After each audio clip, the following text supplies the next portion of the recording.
Sara, la esposa del patriarca Abraham, aparece por primera vez en el libro del Génesis. Y para entender su figura debemos mirar el contexto histórico del antiguo Israel, una sociedad patriarcal donde la mujer dependía jurídicamente del padre o del marido. Sin embargo, los textos más antiguos muestran que a pesar de esas limitaciones, la mujer participaba activamente en la vida familiar, agrícola y comunitaria. Aún así, su reconocimiento social estaba ligado al hecho de ser madre. En ese mundo, la maternidad le daba sentido a la existencia y la esterilidad era considerada una desgracia, una señal de que la bendición divina se había retirado. En este contexto se presenta Sarai, esposa de Abraham, descrita en Génesis 11:30. Sarai era estéril, no tenía hijo. El texto no oculta esa condición. En la mentalidad de la época, una mujer estéril quedaba en situación de vulnerabilidad. Podía ser sustituida o repudiada y cargaba con el peso de la vergüenza. Bereshit Rabba comenta que una mujer sin hijos se consideraba incompleta porque la descendencia era la forma más alta de continuidad espiritual y familiar. Sara acompaña a Abraham en su salida de Ur hacia Canaán, un viaje que representa tanto un desplazamiento geográfico como espiritual. En Egipto y en Gerar, Abraham presenta a su esposa como su hermana para salvar la propia vida. Ambos episodios muestran la intervención directa de Dios que protege a Sara, subrayando que la promesa divina no depende de la astucia humana, sino de la fidelidad de Dios que cuida la línea del pacto. Con el paso del tiempo y ante la falta de descendencia, Sara propone una solución que se ajustaba a las costumbres legales de su entorno. En Génesis 16 se narra cómo entrega a su sierva egipcia Agar a Abraham para que tenga un hijo con ella. Esa práctica estaba prevista en las leyes de Nusí, donde la esposa estéril podía recurrir a su esclava para tener descendencia legítima. Así nació Ismael.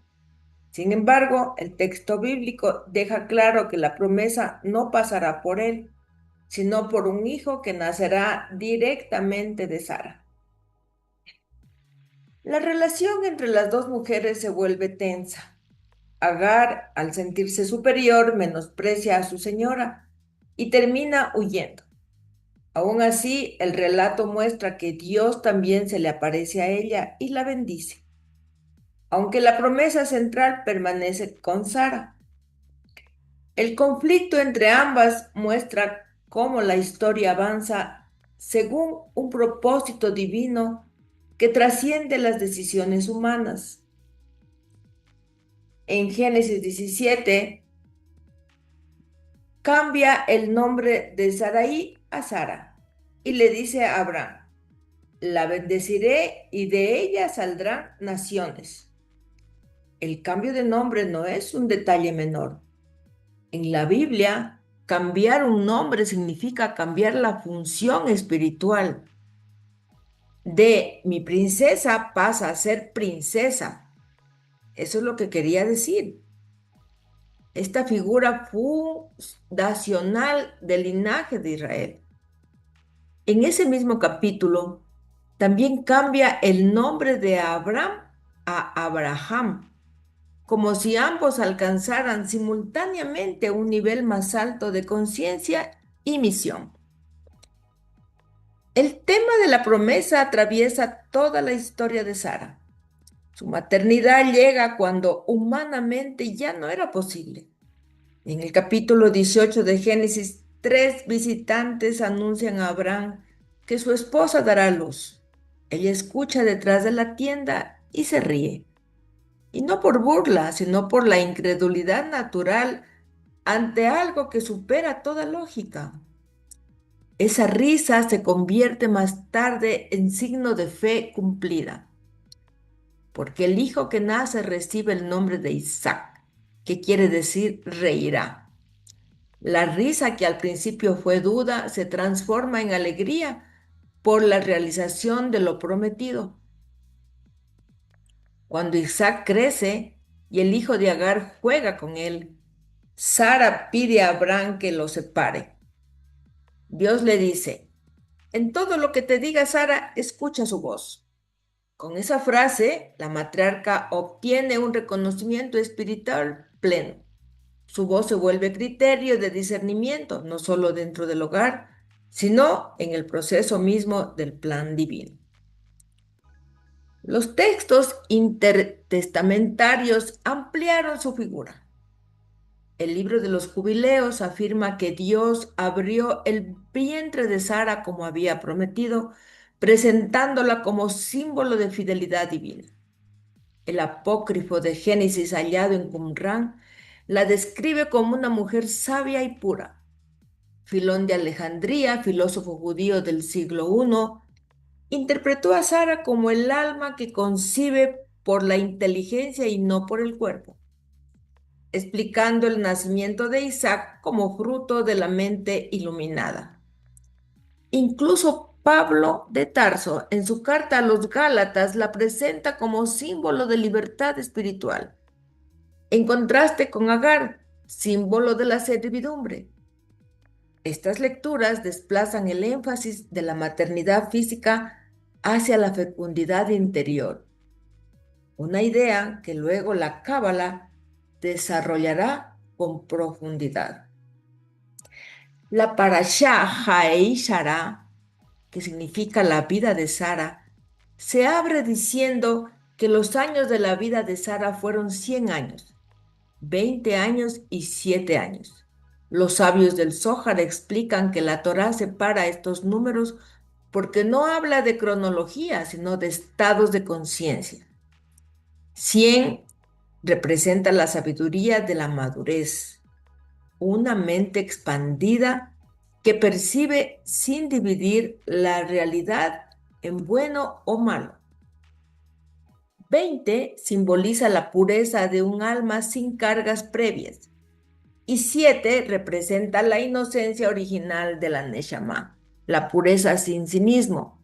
Sara logró mantener simultáneamente estas tres dimensiones.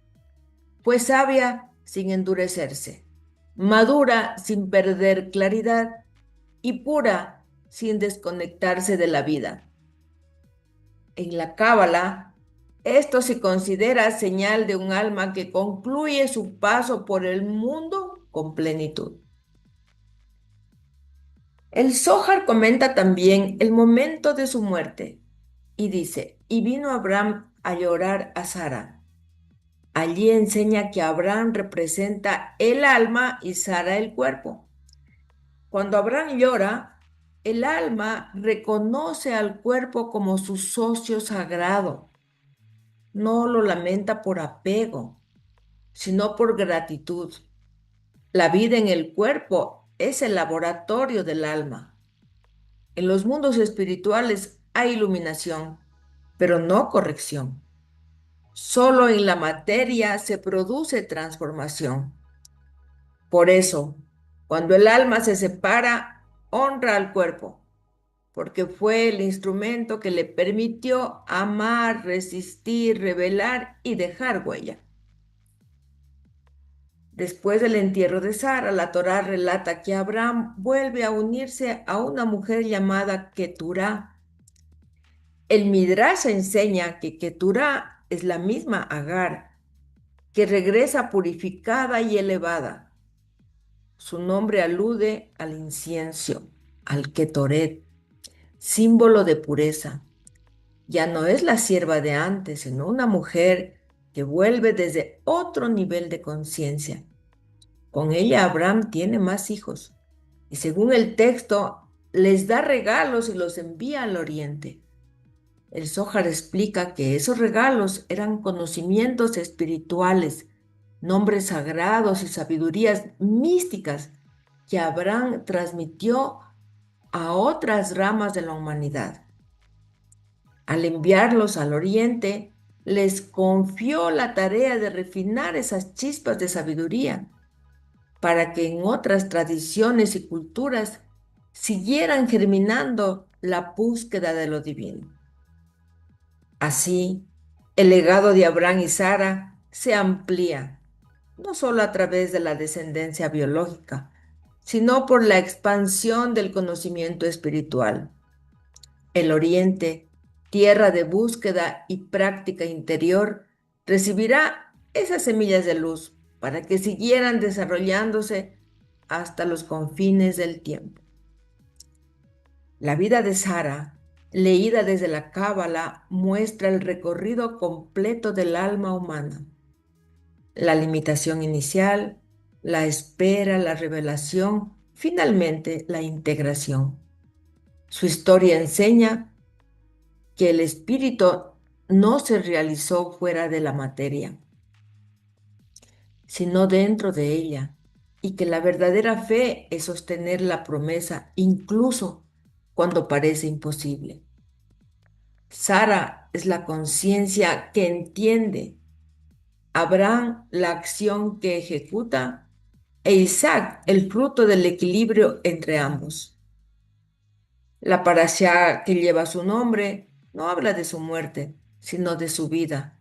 Su plenitud no se mide por los años, sino por la conciencia con los que los vivió. Supo caminar entre la prueba y la bendición, entre la risa, el silencio, dejando un legado que combina inteligencia, fe y propósito. Cierro este estudio agradeciendo profundamente al doctor Adolfo Royman, cuyas enseñanzas sobre los textos del Mar Muerto permitieron comprender el contexto histórico y literario de Sara, y al rabino Max Godek por su orientación en el enfoque cabalístico que ilumina el sentido interno de la parashá y, y a todo lo que nos ayuda a organizar, nos ayudan a comparar y enlazar las fuentes de investigación que han hecho posible este análisis. Todo conocimiento se ordena con propósito, se vuelve servicio. Este trabajo nace precisamente con ese propósito: aprender para enseñar. Muchísimas gracias y hasta pronto.